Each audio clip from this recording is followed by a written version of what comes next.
The Assembly will hear an address by His Royal Highness Prince Salman bin Hamad Al Khalifa, Crown Prince and Prime Minister of the Kingdom of Bahrain. I request protocol to escort His Royal Highness and invite him to address the Assembly.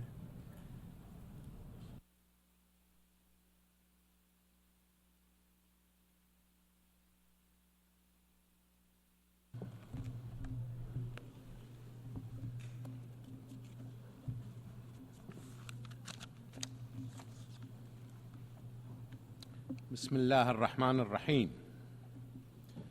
Your Majesties, Highnesses, and Excellencies, Your Excellency, Mr. President of the General Assembly, Your Excellency, Secretary General Guterres, it is my honor to be here today and to convey to you the greetings and best wishes of His Majesty King Hamad bin Isa Al Khalifa, and I would like to begin by offering my congratulations to you, Mr. President, on your election as President of the 79th session of the General Assembly. I wish you every success in guiding this important work. I also extend my deep appreciation to His Excellency the Secretary General for his tireless efforts in advancing the noble objectives of this organization across the globe. Mr. President, 8 decades ago, at the dawn of the nuclear age, humanity found itself engulfed in a devastating war, fraught with peril and uncertainty. The world was in desperate need of order and a system of accountability and governance. The United Nations was created to become a pillar of stability, a vital institution the world relied on to prevent unspeakable atrocities from ever happening again. Whether through the formation and application of international law, the promotion of diplomatic consensus, the investment in development programs, or the deployment of peacekeeping missions, the United Nations and its specialized agencies have together stood firm to reflect the spirit of global civic responsibility. The number of world leaders participating in this year's General Assembly is a testament to that enduring spirit. 19 years ago, I had the honor of standing here and addressing this historic hall, where I touched on the pressing challenges confronting our world at the time: poverty, famine, deadly infectious diseases, civil wars, and weapons of mass destruction. These global challenges not only persist, but have intensified. We find ourselves in a far more dangerous and unpredictable time due to major tectonic shifts in the global geopolitical order. In addition, revolutionary new technologies have emerged that will fundamentally reshape the world as we know it. Environmental and health challenges that know no borders have also multiplied and grown in complexity, requiring us all to work together regardless of our differences. Mr. President, the very systems designed to uphold the international order are under strain. 80 years after its formation, as the threats and challenges we collectively face evolve, this important institution, which our global community relies on to safeguard the international rules-based order, must evolve as well. Today, we support the calls for reform of the United Nations to ensure that it reflects current geopolitical realities so that it is equipped to continue carrying out its important global mandate for decades to come. This reform should be holistic, consensus-driven, and encompass all the decision-making bodies of the United Nations, including the UN Security Council. The peace dividend that followed the end of the Cold War is now a distant memory. Today, we stand on the precipice of a new era with new challenges, and we must recommit to peace as the bedrock on which we build collective prosperity and enduring hope for all. For as we all know, it is far easier to destroy than it is to build. Today, we see governments disregarding the established rules-based order as they pursue policies rooted exclusively in self-interest. we see a preference for brinksmanship and the use of questionably legal force to resolve disputes. We see the rise of radicalism, extremism, and rogue non-state actors sowing chaos and discord. In Gaza, we see Palestinians living through an unprecedented humanitarian disaster, with over 40,000 people killed, many of them women and children. The protection of innocent life is enshrined in international law and a moral and religious responsibility. It is clear what is required is the implementation of an immediate ceasefire, the release of all hostages, and the adoption of an irrevocable path to the creation of a viable, independent Palestinian state. And it must happen now. This will achieve a comprehensive and lasting peace, deliver the security and prosperity to all nations in our region, and prevent the spread of a wider regional conflict. In the West, we witness widespread suffering as the intractable conflict in Ukraine persists.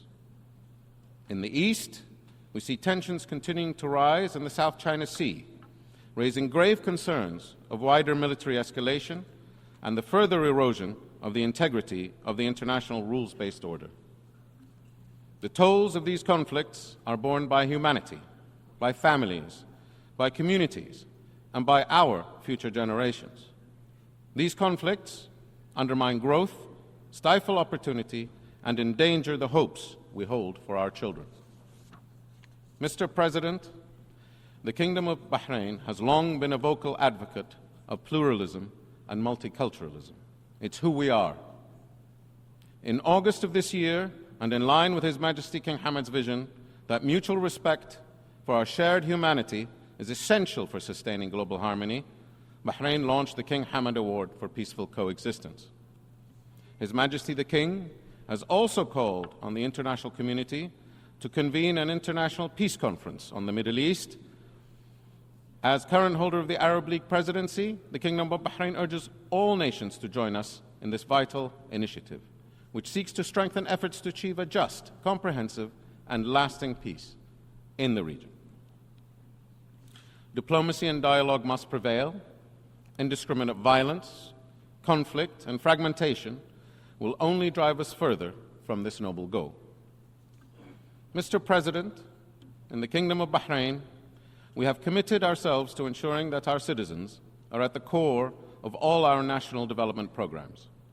We have worked tirelessly to ensure that they are equipped with the skills necessary to deliver prosperity and growth to themselves and their community. As we look to the future, we will spare no effort to provide our citizens with opportunities to connect with the wider world, to compete, innovate, and succeed.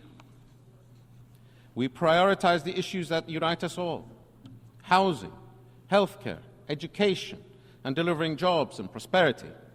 We focused our government ministries and agencies on a set of priorities, reached out to the private sector, civil society, and wove together a spirit of one team focused on delivering those programs. Mr. President, today's world is, in many ways, more fragile than the one that had emerged from World War II. This is because the global challenges today go beyond geopolitical conflict. We are seeing the devastating impacts of unsustainable development on the world's environment. And as a result of conflicts and fragmentation, we have seen a rise and a return of global hunger. We have also witnessed firsthand the alarming effects of diseases such as COVID-19, which showed how quickly the global order can be disrupted. These crises must not be treated in isolation. They are interconnected, and they represent a systemic threat to humanity. It is imperative that like-minded countries come together with the objective of revitalizing, adapting, and renewing our institutions to effectively address today's significant challenges, and to effectively deliver on the ambitious commitments set by the United Nations SDGs and the recently adopted Pact for the Future.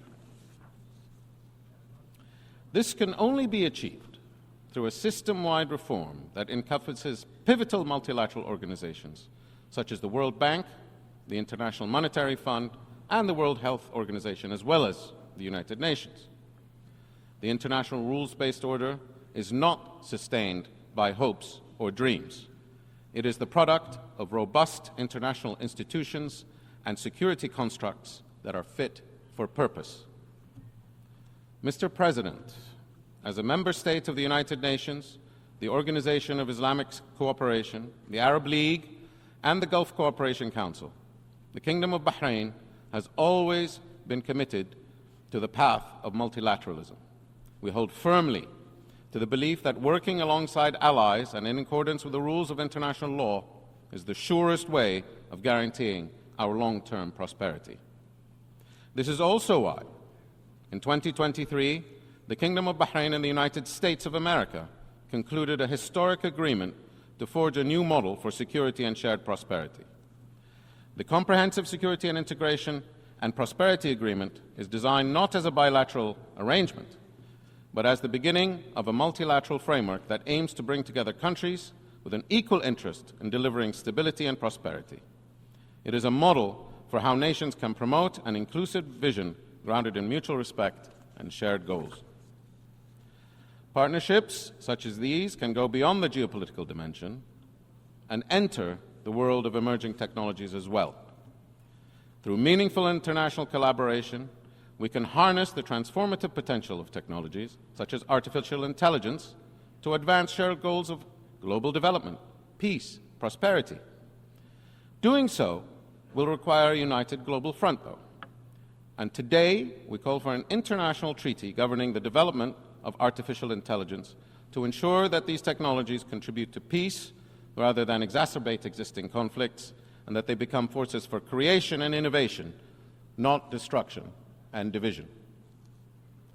The Kingdom of Bahrain believes that engaging in wide-ranging partnerships such as these will be crucial to advancing the cause of multilateralism and ensuring that cooperation becomes the cornerstone of our collective security frameworks.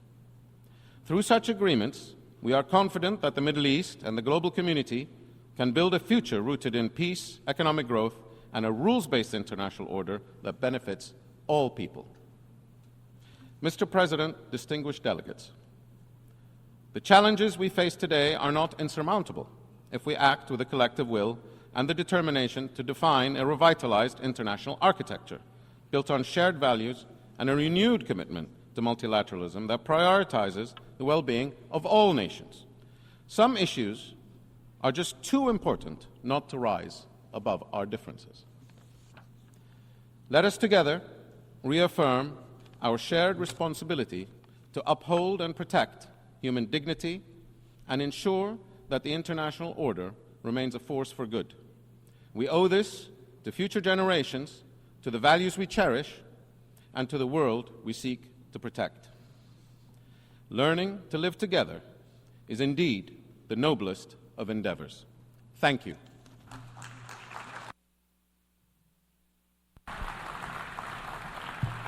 On behalf of the Assembly, I wish to thank the Crown Prince and Prime Minister of the Kingdom of Bahrain.